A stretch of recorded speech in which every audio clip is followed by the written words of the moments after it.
Assalomu alaykum hurmatli talabalar. Bugungi ma'ruza darsimiz iqtisodiy islohotlar xususiy mulkchilikning shakllanishi, O'zbekistonda bozor munosabatlarining rivojlanishi deb nomlanadi. Mavzu doirasida rejalar tuzib olganmiz. Demak, mavzuga doir birinchi rejamiz O'zbekistonda bozor islohotlarini amalga oshirish va uning asosiy yo'nalishlari. Ikkinchi reja O'zbekistonda bozor iqtisodiyotiga o'tishning tamoyillari va xususiyatlari. Uchinchi reja O'zbekistonda mulkni davlat tasarrufidan chiqarish va xususiylashtirish maqsadi, yo'llari, usullari deb nomlanadi. Mavzu doirasidagi adabiyotlar ro'yxatini biz shakllantirganmiz. Demak, adabiyotlar ro'yxati.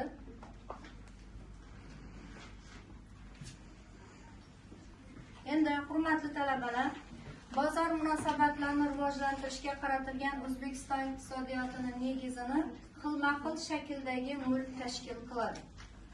Davlat iste'molchilarning huquq ustunligini hisobga olib, iqtisodiy faoliyat, tadbirkorlik va mehnat qilish erkinligini, barcha mulk shakllarini teng huquqliligini va huquqiy jihatdan baravar muhofaza etishni kafolatlaydi.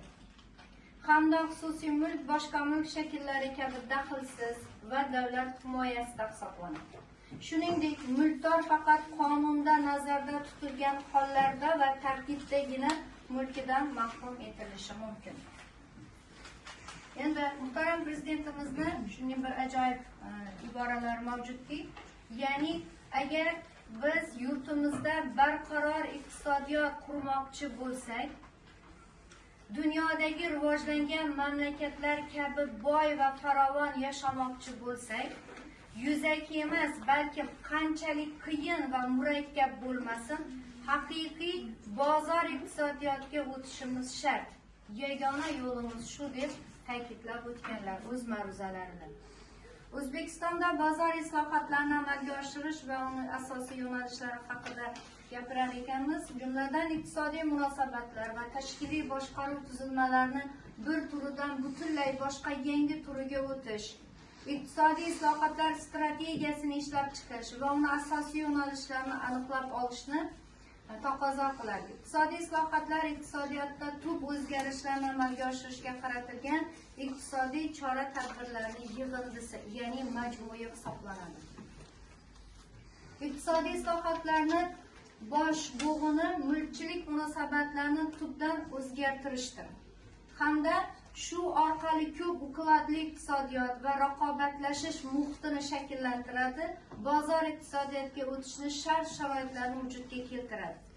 Shu sababdan ham respublikada mulkiy munosabatlarni isloh qilishdan ko'zda tutilgan maqsad davlat mulkini monopolizmni tugatish va bu mulkni xususiylashtirish hisobiga ko'p ukladli iqtisodiyotni real shakllantirishdan iborat hisoblanadi. Endi respublikada iqtisodiy islohotlarni amalga oshirishning asosiy yo'nalishlari quyidagilardan iborat. Birinchidan, mulkiy munosabatlarni isloh qilish. Ikkinchidan, agrar islohotlar.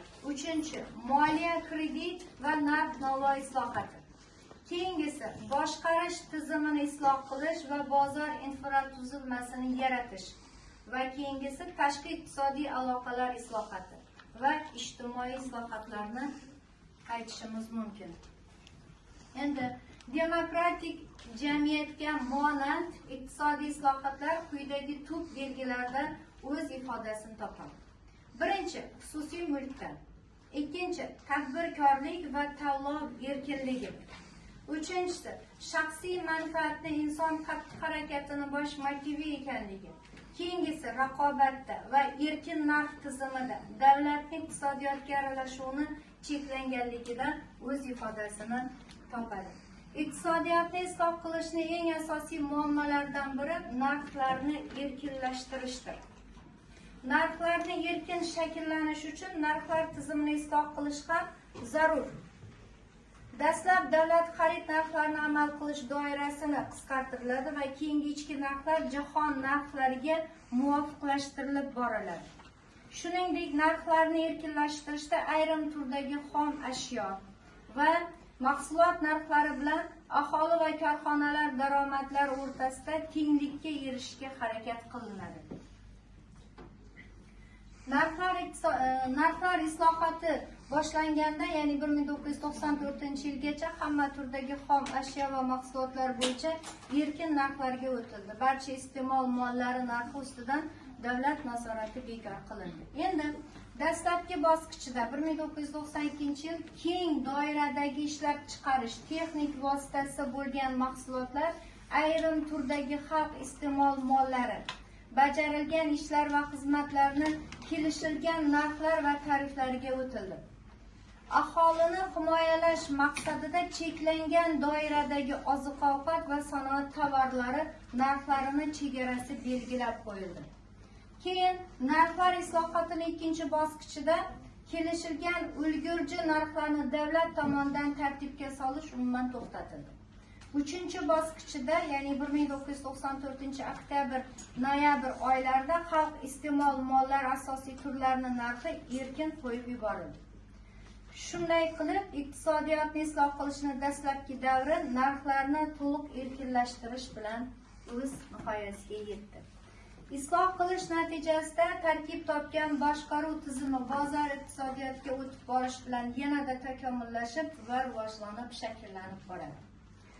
O'zbekiston Respublikasida bozor infratuzilmasini yaratish bir qator yo'nalishlar bo'yicha bordi. Birinchi yo'nalish bo'yicha tovar xom ashyo birjasi tizimi rivojlandi. Bu o'z navbatida brokerlik va dilerlik idoralari, savdo uylari, vositachi firmalar paydo bo'lishini shakllantirib, yaratib berdi. Ikkinchi yo'nalishda kapital bozorini ishini ta'minlaydigan tuzilmalar vujudga keltirildi. Kredit resurslari bozori, valyuta bozori vujudga keltirildi hamda davlatga qarashli bo'lmagan sug'urta kompaniyalari tashkillashtirildi. Uchinchi yo'nalish ishchi kuchi bozorini shakllantirishdan iborat bo'lib, bu sohada 240 dan ortiq mehnat birjasi o'z ichiga oluvchi katta tarmoq yaratildi. O'zbekistonda bozor iqtisodiyotiga o'tishning tamoyillari va xususiyatlari haqida aytib o'tadigan bo'lsak, markazlashgan ma'muriy buyruqbozlikka asoslangan iqtisodiyotdan bozor iqtisodiyotiga o'tishda maqsad bir xil bo'lsa-da, turli mamlakatlar turli yo'llarni tanlashi mumkin. O'tish davri tushunchasi haqida suhbatlashamiz. Demak, demokratik taraqqiyot yo'lidan borayotgan har bir mamlakatda demokratiyani reallikka aylanishi uchun, haqiqiy demokratiyaga aylanishi uchun ma'lum vaqt zarur bo'ladi. Ana o'sha oraliq vaqt o'tish davri nomi bilan ataladi. O'tish davri mamlakatlar taraqqiyotini bir ijtimoiy-iqtisodiy bosqichdan ikkinchisiga o'tish jarayoni hisoblanadi. O'tish davri turlicha namoyon bo'lib, ulardagi asosiy umumiylik eskini taraqqiyot ehtiyojlariga javob bera olmaganligi natijasida yangi bosqichga o'tish zaruriyatini keltirib chiqaradi. Endi o'tish davri ijtimoiy-iqtisodiy siyosiy tuzum emas, balki mamlakatlarni ularga o'tish uchun zarur bo'ladigan zamirlarni shakllantirishga ketadigan tarixiy oraliq bosqichni o'tish davri deb tarixda nomlashadi. Uni boshlanishi eng avvalo mamlakatlarda bo'ladigan siyosiy o'zgarishlar, uning zaminida esa iqtisodiy, ijtimoiy hamda ma'naviy sohalardagi o'zgarishlar bilan bog'liq bo'lgandagina yangi jamiyatni shakllanishi uchun imkoniyatlarni to'la yuzaga chiqaradi. O'tish davri uchun barcha mamlakatlarga xos umumiy qonuniyatlar ham mavjud. Ular sirasiga siyosiy hokimiyatni o'zgartirish, iqtisodiy islohotlarni amalga oshirish va yangi tafakkur va turmush tarzini shakllantirishni biz aytib o'tishimiz mumkin. Endi birinchi prezidentimiz Islom Abdug'aniyevich Karimovning asarlarida bozor iqtisodiyotiga o'tishni birinchi bosqichida quyidagi ikkita vazifani birdaniga hal qilish maqsad qilib qo'yilganligi e'tirof qilinadi. Birinchidan, totalitar tizimni og'ir oqibatlarini yengish, tanglikka barham berish va iqtisodiyotni barqarorlashtirish. Keyingisi, O'zbekiston Respublikasining o'ziga xos sharoitlari va xususiyatlarini hisobga olgan holda bozor munosabatlarini negizini shakllantirish. Endi Birinchi prezidentimiz Islom Abdug'aniyevich Karimov iqtisodiy hayotni yanada erkinlashtirish yuzasidan quyidagi vazifalarni aytib o'tgan. Birinchidan, mulkdorlar sinfini shakllantirish masalasini tubdan hal qilish. Buning uchun xususiy mulkchilik yetakchi o'rinda turadigan ko'p quvvatli iqtisodiyotni yuzaga keltirish, ya'ni barpo etish. Ikkinchidan, haqiqiy raqobat muhitini tashkillashtirish. Raqobat bor joyda bilamizki, har qanday sohada ham raqobat bu mahsulotni o'sishiga, insonni bir rivojlanishina turtki omil hisoblanadi. Uchinchidan, bozor infratuzilmasini rivojlantirish. To'rtinchidan, tashqi iqtisodiy faoliyatni tashkil etish tizimini tubdan qayta ko'rib chiqish va beshinchi, valyuta tizimi va bozorni erkinlashtirish. Oltinchidan, davlat va turli tekshiruvchi, nazorat qiluvchi organlar tomonidan korxonalarni xo'jalik faoliyatiga noo'rin aralashuvni cheklab qo'yish. O'zbekistonda mulkni davlat tasarrufidan chiqarish va xususiylashtirish maqsadi va yo'llari, usullari haqida aytib o'tadigan bo'lsak, bozor munosabatlariga o'tishni asosiy sharti yuqorida ta'kidlaganimizdek, ko'p quvvatli iqtisodiyotni va raqobat muhitini shakllantirish uchun shart-sharoitni vujudga keltirishdan iborat. Bunda asosiysi mulkchilik masalasini hal qilish hisoblanadi. Xususiylashtirish, ya'ni mulkni xususiylashtirish iqtisodiy tushuncha bo'lib, mulkka egalik huquqini davlatdan firmalar va alohida shaxslarga berilishi, xususiy sektorga davlat xizmatlari ko'rsatilishini cheklashni yoki xususiy tashabbuskorlik uchun keng imkoniyatlar berish maqsadlarida davlatni faoliyat sohasini toraytirishni bildiradi. Aynan bu terminni izohi.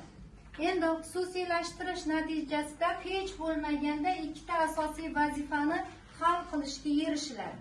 Bular birinchidan, mulk o'zini haqiqiy egasiga erishadi. Ya'ni mulk o'zini haqiqiy egasini topadi.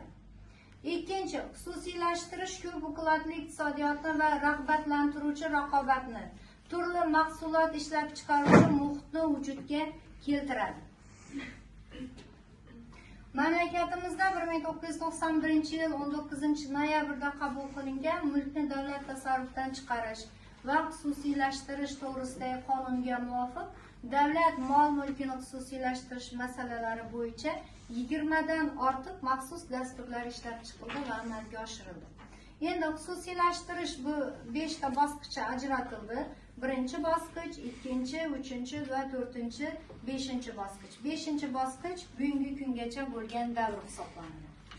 Endi iqtisodiy islohotlarni birinchi bosqichida islohotlarni qonuniy huquqiy bazasini shakllantirish va rivojlantirish, bu davrda mulkchilik, davlat tasarrufidan chiqarish va xususiylashtirish, tadbirkorlik to'g'risidagi va boshqa ko'plab normativ huquqiy hujjatlar qabul qilindi. Kichik xususiylashtirishni amalga oshirish hisobiga ko'p quvvatli iqtisodiyot negizini yaratishga kirishildi. Va bu davrda asosan savdo, aholiga maishiy xizmat ko'rsatish, mahalliy sanoat korxonalarini, uy-joylarni davlat tasarrufidan chiqarish va xususiylashtirish jarayonlari amalga oshirildi va bu ko'plab statistik ma'lumotlarda o'z aksini topdi. Iqtisodiy islohotlarning ikkinchi bosqichida davlat mulkini dastlabki kichik xususiylashtirishni tugallash, tadbirkorlik faoliyati uchun keng imkoniyatlar berish vazifalari belgilandi. Sanoat, qurilish, transport sohasidagi agrosanoat kompleksini go'sht, sut, oziq-ovqat va paxta sanoat tarmoqlarida o'rta va yirik korxonalar, jumladan Toshkent, Buxoro, Samarqand va Xiva shaharlaridagi sayyohlik komplekslari xususiylashtirilishi boshlandi. Aynan bu davrda ochiq turdagi aksiyadorlik jamiyatlari yaratildi. Ularni aksiyalarni erkin sotishga chiqarildi hamda keng ko'lamdagi ko'chmas mulk va qimmatli qog'ozlar bozori vujudga keldi. Davlatni aksiyalardagi ulushi 20% dan oshmaydigan qilib qo'yildi. Aynan ikkinchi bosqichdagi bo'lib o'tgan voqealar haqida siz bilan suhbatlashamiz. Endi Iqtisodiy islohotlarning keyingi bosqichlari bu mulkdorlar sinfini shakllantirish masalasini tubdan hal qilish. Buning uchun xususiy mulkchilik yetakchi o'rinda turadigan ko'p o'qilotli iqtisodiyotni barpo qilish, haqiqiy raqobat muhitini shakllantirish hamda bozor infratuzilmasini rivojlantirish, tashqi iqtisodiy faoliyatni tashkil etish tizimi tubdan qayta ko'rib chiqish aynan bu davrda asosiy vazifa sifatida belgilandi. Valyuta tizimi va bozorni erkinlashtirish davlat va turli tekshiruvchi, nazorat qiluvchi organlar tomonidan korxonalarning xo'jalik faoliyatiga aralashishi cheklab qo'yildi.